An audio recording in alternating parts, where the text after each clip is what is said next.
My name is Robert Muni. I'm a physio in Newcastle, and I'm going to do this jointly together with Katie Nevin, that works in Sheffield, and Anna, that works in Manchester. We wanted this to be as useful as possible for all of you. It's always difficult to get such a big subject right, so we'll do our best. But by all means, the idea of today is that you get the most out of this. To do this, we've run a little survey. Maybe some of you had replied to that survey, so I'll be presenting a bit the results on this survey to understand where the problem is. We do know that exercise is not as popular as it should be across everybody, but also for people living with SMA. I'll be presenting a bit those results, and then I'll hand it over to Anna, who will be talking about, what do we talk when we talk about exercise, a few definitions, which is often very helpful to set the scene and define types of exercise. And then Kitty will be talking about resources and more practical stuff. And initially, the idea that we had in mind was to break the room in different groups to have more, let's say, personalized advice. And we initially thought to divide in, non-sitters, sitters, and walkers, because, of course, the relevance of one type of exercise or the other varies slightly across the functional groups. But we're going to play it by ear, and probably we're going to split in 3 groups, and we're going to have more small discussions at the end of the session.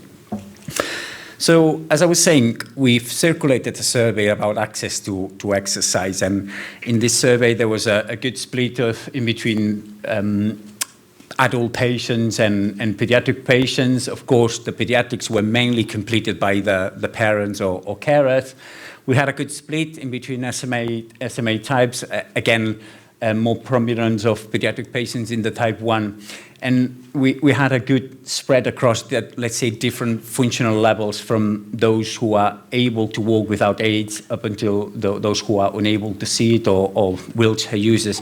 This is just to show that the survey was completed by a wide spread across the different, aspects of the disease. And what we found is not surprising. So this survey was based on the COMBI model. The COMBI model is a model that tries to help in changing behaviors, not exercise specific, and basically is looking at 3 aspects. The initials stand for this: the capability, the opportunity, and the motivation. And basically, with the series of questions that you've replied, what we're trying to say is it you feeling able to exercise, who is the main limitations to access exercise? Is it you not feeling that you have the opportunity? I don't have access to the right facilities, I don't have the right equipment, I don't have the right time. That is limiting the main access to exercise. Or is the motivation? I don't feel like exercising, I can't see the point, or it doesn't come naturally. It's a very huge effort at my end that I need to put to be motivated to do exercise. So based on those results, basically what we've seen is that in looking at the specific results for adults, is that the low scores, it was mainly around opportunity, not having access to the funds, facilities, or the time to move into exercise. This was one of the lowest scores. And then the second lowest score was the social opportunity. And it was said that, the lack of encouragement from healthcare professionals to do this, it was part of the problem. So we wanted to target today, especially this session, to tackle this, to try to resolve this. We will talk about the benefits of exercise, so hopefully the message of exercise is good for you will come across. But also we want to discuss opportunities for all of you, independently of your level of abilities, to take part on exercise. It looks like everybody knows that exercise is good, so everybody's keen to do it, and the desire to be active, they both were very highly scored. And that's not the problem. So let's try to use today to put some examples to help you, to all of you. And with this, I'll hand it over to Anna to talk about the benefits of exercise. So We all know SMA is a very complex and varied condition. I can look across this room and I can see people with lots of varying abilities. And I think since the introduction of treatments, we're seeing much more variation. And as was discussed in the last session, we can't just rely on those 4 types that we, have read so much about in the literature. Things are changing, and it's a very changing picture for healthcare professionals when we talk about ability with SMA. Physical ability can depend on age, it can depend on your genetics, it can depend on what treatment you're on, but also many other factors. We are not, everybody in this room is not just SMA. There are other things that you are dealing with in your personal lives, in your social lives, with your health. This is a complex issue. And limitations vary from your own levels of motivation, as Robert's discussed, to the physical and financial support available. I know within my patient group in Manchester, one of the common frustrations is a lack of support or a lack of funds for PA time to actually facilitate exercise. So hopefully we'll be able to come up with some ideas that can help you guys access exercise independently as well. And finally, everyone in this room can benefit from exercise, including the 3 of us on the stage today, certainly myself. What I'd like us to do is to start thinking beyond muscle. We don't have a huge amount of evidence around exercise, specifically in SMA and in treated SMA. We can't give you a really specific answer about what type of exercise to do, how much to do, what resistance to use. What we know is that for everybody, exercise is good, and there are wider health benefits than just the muscle. Just because we have a condition that affects the motor neurons doesn't protect us from things like dementia, fractures, depression, cardiovascular disease, diabetes, and cancers. And what we do know is that exercise is very beneficial in reducing the risk of all of these health complaints. So it's important to think about that too. So what's the difference between physical activity and exercise? So physical activity is any voluntary body movement produced by your skeletal muscles. So this can include leisure activities, so going to a cafe, doing anything, using your hand to control your powered wheelchair. You are getting some physical movement. Activities of daily living, so getting washed, dressed, preparing meals, feeding yourself, and occupational activities, so using a keyboard, writing, and so on.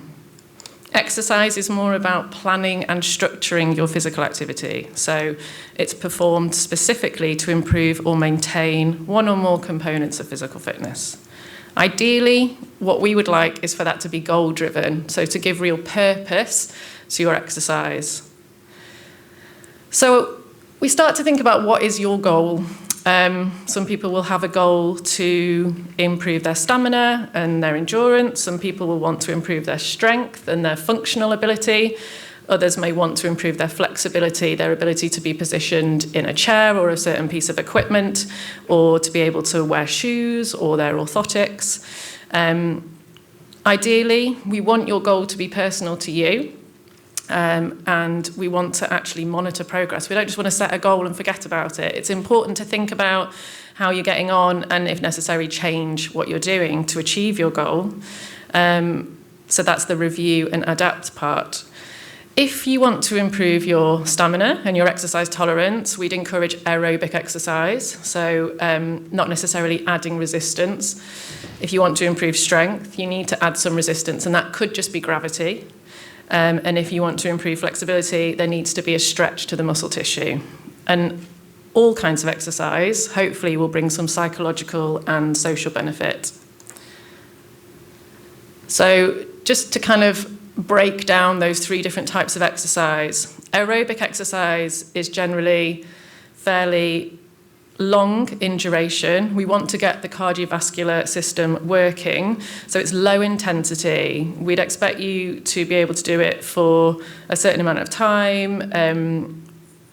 It's a low amount of movement, but it's keeping going, basically. And we want to kind of this might be an activity that you want to keep going over time, so I don't know if you had a specific idea, Robert. I think you added a note on that. Powering you, self-propelling wheelchair, for example, it's not about high intensity, it's about being able to have that duration to the activity.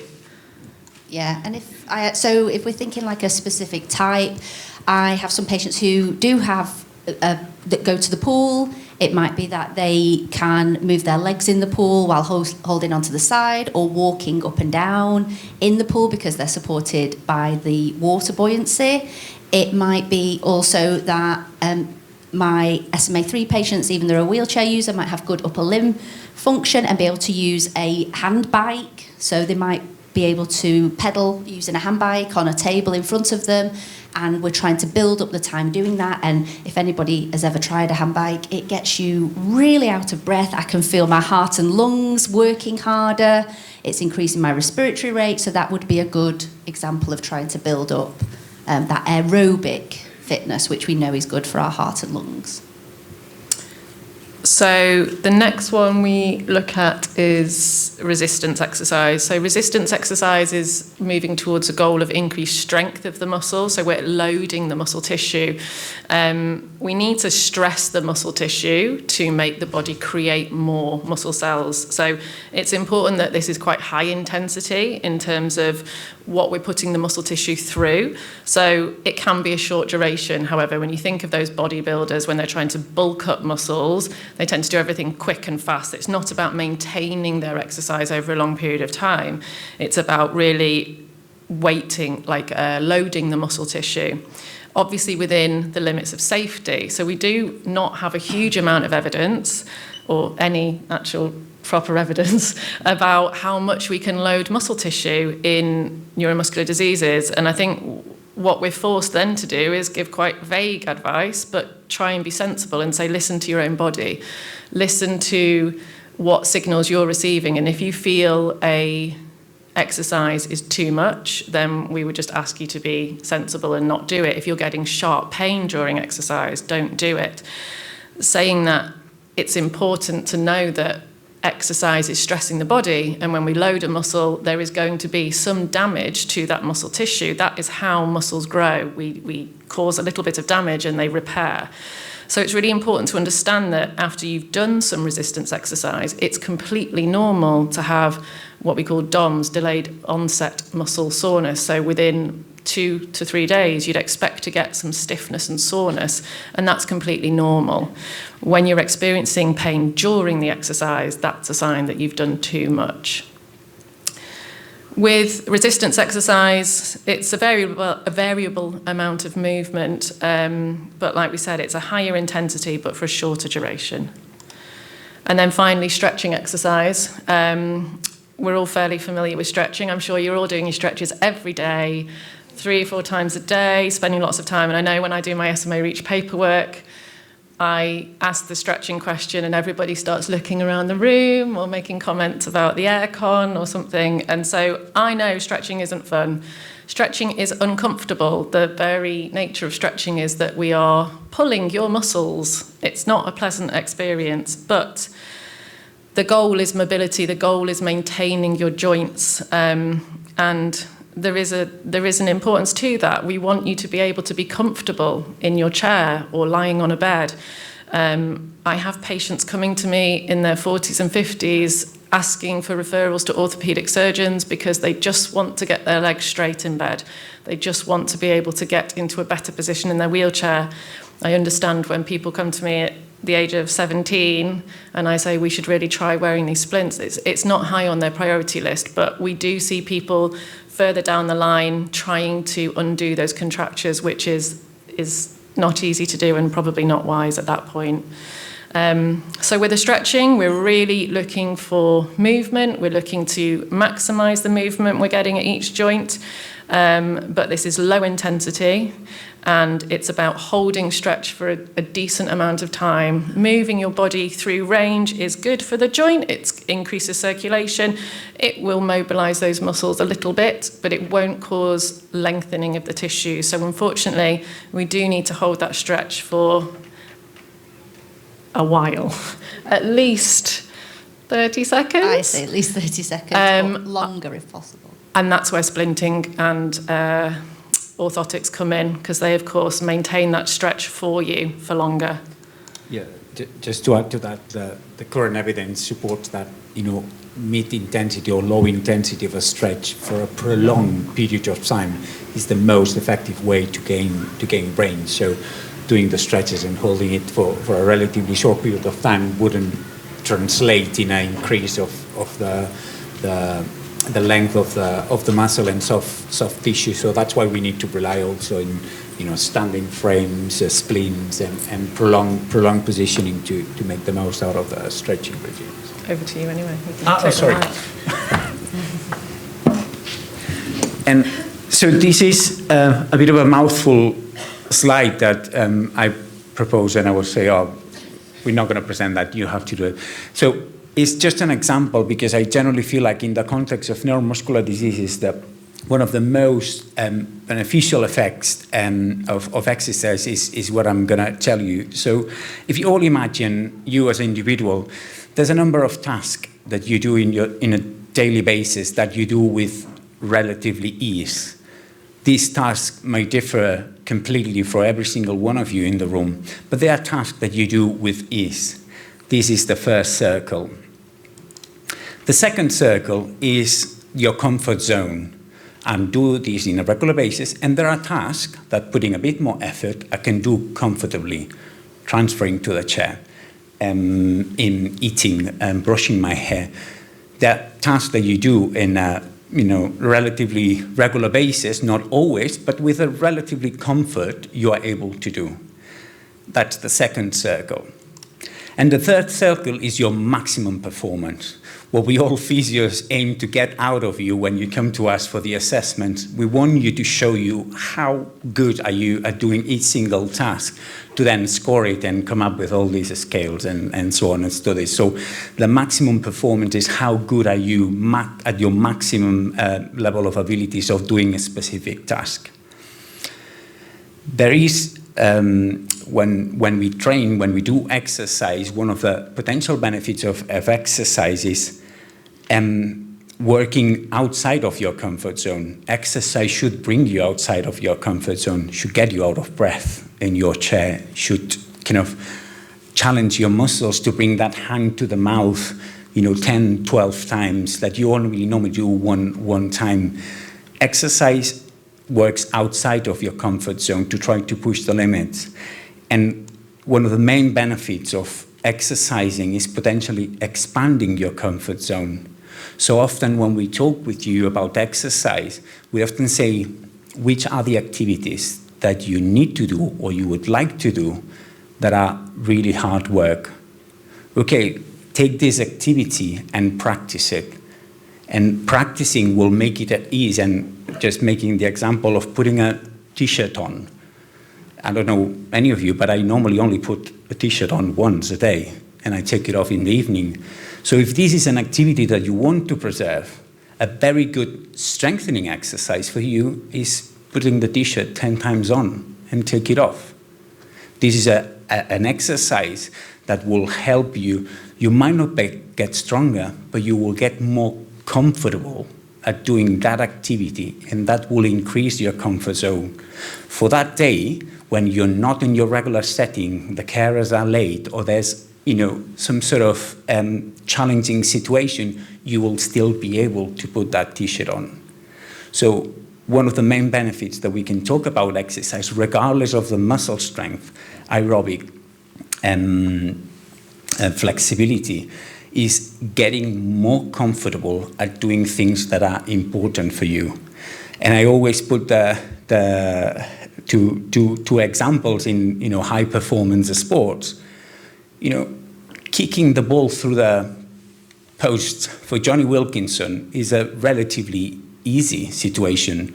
Doing it in that precise moment to make England world champions required a lot of concentration. Maybe for one of you, transferring from your chair to a chair in a restaurant feels like that. I do these at ease at home. But doing in a restaurant, there's a lot of pressure. The situations are different. I have a lot of things going on. It's very difficult for me. But strength-wise, flexibility-wise, aerobic-wise, it's the same effort. Walking on a beam, at very high, a certain height is the same physical effort than doing this. And the second example is Alex Hannon that climbed El Capitan with no ropes. Climbing was exactly the same effort, but doing it without ropes and knowing that if I slip, I'll fall and die is probably what it feels for all of you to go out there without my cares, with just my wheelchair and not having the support, not having the rope that is. So practicing any activity that you can think that you would like to do in any situation is another benefit of exercise, increasing your comfort zone. I do the same thing that I do at home, but I can do it at the restaurant, I can do it at my friends, I can do it anywhere. This is another potential benefit of exercise. And I'll hand it back over to you, or I'll do this, or I'll do it? Yeah, go on. Yeah, so thinking about this, thinking about aerobic strengthening and stretching, we thought that was good to guide a bit the discussion afterwards, that probably is fair to say that not all priorities are the same for every single one of you. So if we think about those of you that require some support to sit, you're unable to sit independently, probably fatigue management is your main goal. I would like to be able to, feed myself. I would like to be able to hold my head. There are a number of activities that you do in a regular basis in your day-to-day and that you would like to preserve. So managing fatigue, this is one potential goal that you could focus on. And flexibility, we talk about how contractors and the role of contractors in your daily life and how they might restrain certain tasks. So keeping your joints flexible to reach and do as many activities as you can. So probably for the non-sitters group, the main priorities are managing fatigue and managing your flexibility. For the group that are able to sit, probably fatigue management is also at a slightly different level, is another priority for you, trying to be able to do those tasks for a prolonged period of time throughout the day and being able to maintain that is one of your goals. Strength translated in function, being able to transfer from the chair to the bed, being able to bring the hand to the mouth, being able to put that T-shirt on, being able to change the position in the chair. All these are tasks that require some strength, so working on that. And of course, flexibility, mainly around your elbows and knees and ankles. And for those who are able to walk independently, definitely stamina, working on stretching those meters that you're able to walk throughout the day and managing that is another priority, together with strength and function. And probably in this group, reducing the number of falls, contractors are not so much of a problem, a bit of a problem, but there's many ways that they can be supported. So we wanted to kind of set the goals for each functional group and work on this. So I don't know if it works, but if you want to split in functional groups later on, is entirely up to you. If it's difficult, we'll just split in 3 groups and we discuss. But we were mindful that if we wanted to get the most out of this session, may not be relevant to discuss individual goals with very significant lifestyles and across the room. We'll do that in a minute, but I'll hand it over to Katie, who will tell you about the specific resources that you can use. Fantastic, thank you.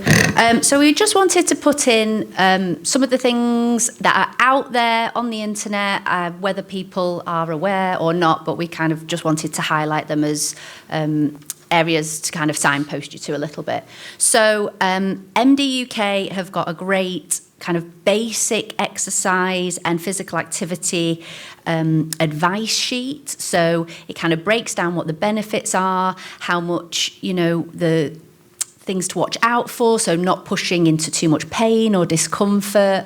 We shouldn't have muscle aches lasting over 2-3 days, those kind of areas. So if you want something that we've kind of discussed today of the very basic general do's and don'ts, it's on the MD UK exercise guidelines, and if you type into their search exercise, it comes up straight away. And then on the SMA UK website, Robert has done a talk again.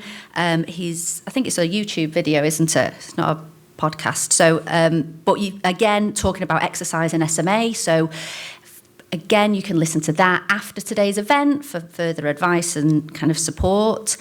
And then some of the other useful video links. So Marina from the Scottish Muscle Network, these again are on the MD UK website. So she's done some really lovely YouTube videos, and the links are on the MD UK website. So there's a seated stretch class, there's a seated resistance class, lifting very small weights and using some of the stretchy bands, what we would call TheraBand. There's stretching videos for in lying, sitting and standing. So again, it would cover kind of most people's abilities. And then there's one what we would call passive stretching. So that's when you would have a carer or a PA or a family member helping you stretch and move. So if we've not physically got the ability because of muscle weakness to stretch out the elbow or stretch into the shoulder, it shows you how to position yourself as a carer or a PA or family to give you that stretch and help you move the body if you're not able to. And like we said, that's really important to help prevent kind of pain in the joints, try and prevent those contractures as much as we can. We want you in good sitting and lying positions. We want our patients to be comfortable.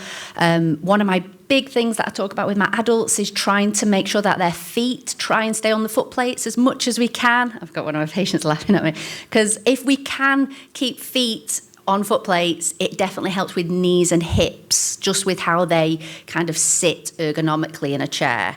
So as if we have that ability still, we want to try and maintain that as much as possible. So again, physios, will go on about seats or splinting, making sure you've got the right kind of adaptations in your wheelchair. All these things can be really important to try and maintain your comfort and maintain your body's positioning, which will help them further prevent pain, prevent discomfort. I think... Go for it. Yeah, you're on. That's quite an important point, because I feel in clinic like I am just moaning and moaning and moaning. Yeah. And I can feel the eyes rolling before I can hear the wheelchair coming. I just know people are going to be like, oh, there she We're goes a again. nag. I get told I'm a nag. Yeah. But it's that thing of... there is usually a reason, and we don't want to bore you too much by telling you the reasons in clinic. So the position of your body is really important, because if your knees aren't if your feet aren't on a support and your thighs aren't on a support, or your back's not on the support, then all of the weight of your body is going through the bit that is making contact with the seat. So if your foot plates are too high and your feet aren't supported, or your back isn't supported, then all of your weight's going through your bottom. And when those bottom muscles get a little bit thinner, which they have for me, so they will do for all of us in this room, there is less padding, which means that the tissues are going to get affected. And it gets more uncomfortable and you'll be in more pain. And what we want is for you to be able to distribute your weight through all of the body, which is where, tilt in space chairs and things like that come in useful as well. And we can change your weight bearing through your back or whatever if we tilt you back, and we can look at different things to help. But just to kind of reiterate that when we're nagging you, it's not just because we want you to be in splints and be uncomfortable all the time. We're trying to maintain your skeleton in a bit of a neutral position going forwards for good reason. Yeah, we we already want the best for all our patients, so we will prod and poke you and nag you, but it's within good intentions. And then it's up to you guys as adults now to take whether you want to take on that advice or not, and that's absolutely your prerogative.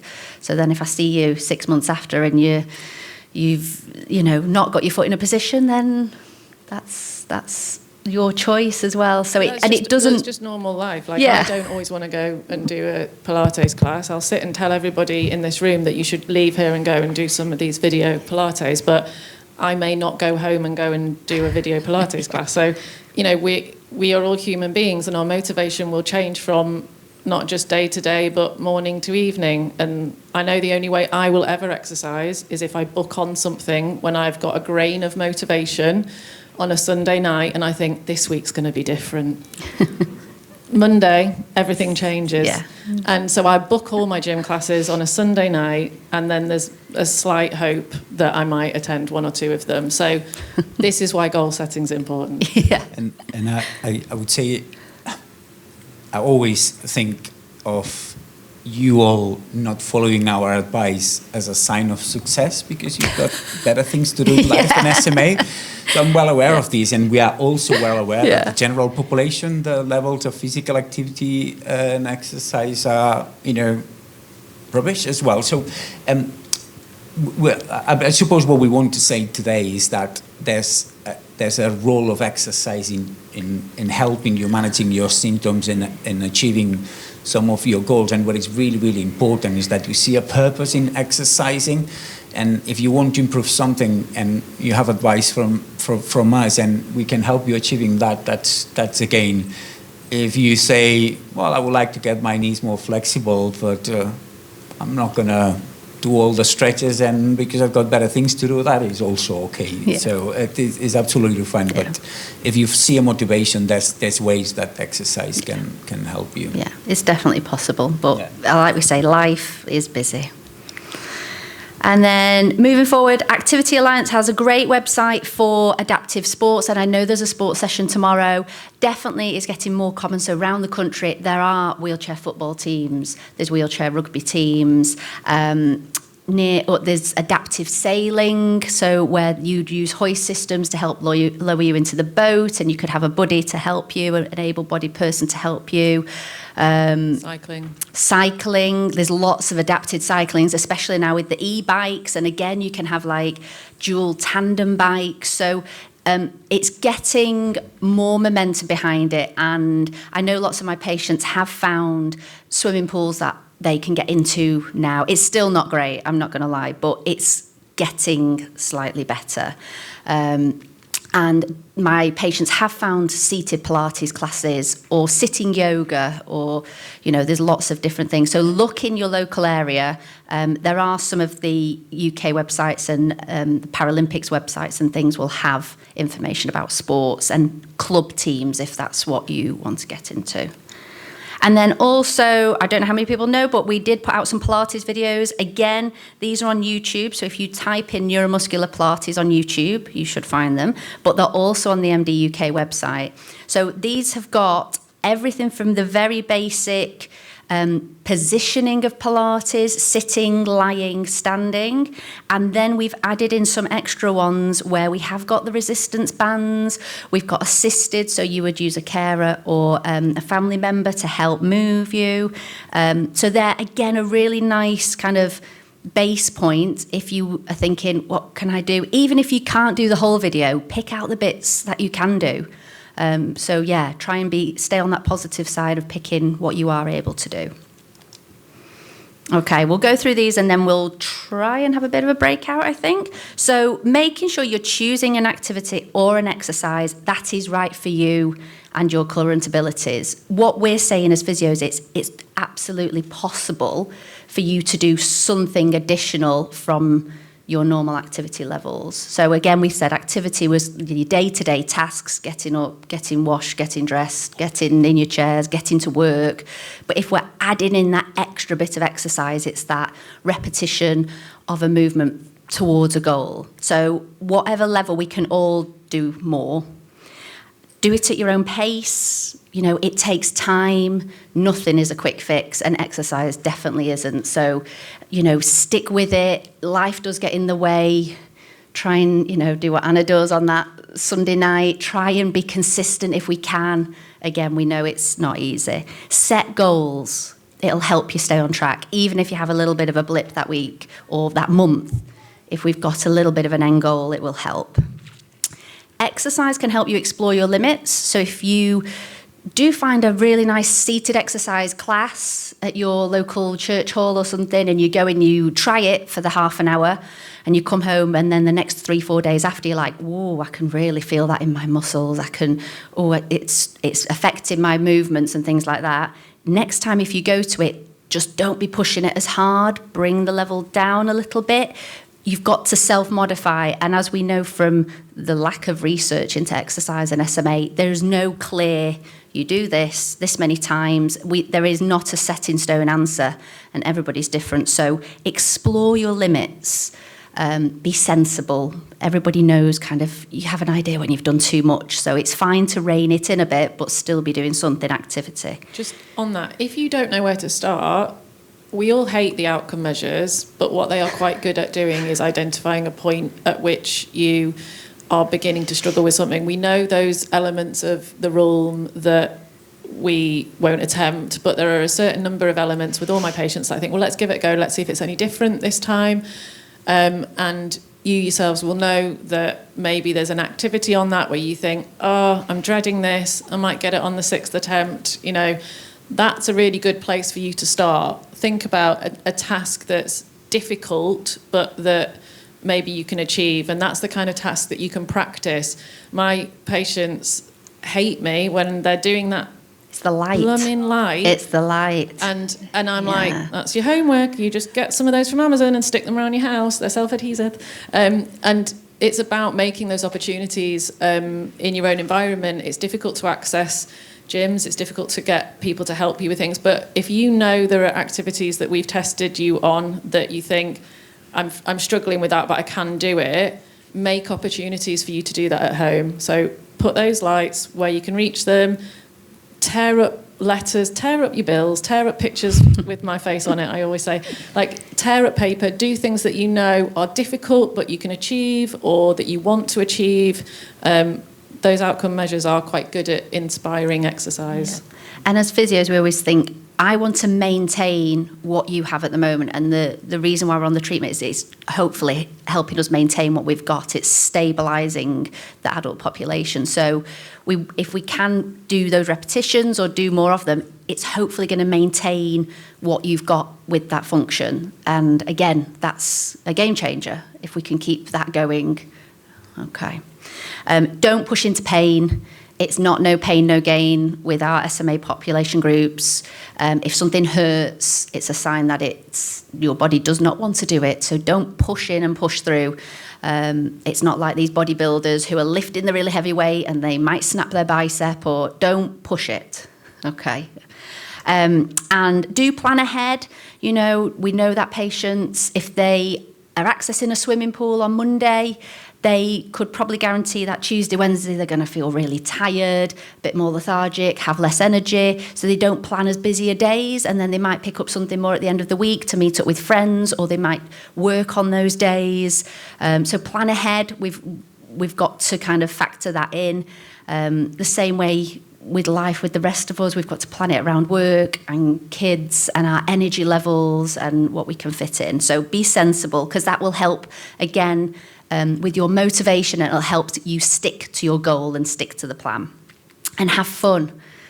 We know that sport or exercise can be inclusive and sociable and release dopamine, and we have that happy hormone. So ideally, if you can get out of the house or do it with others or do it with your PAs and family, it makes it more enjoyable. And the more enjoyable something is, the more likely we are to do it. So yes.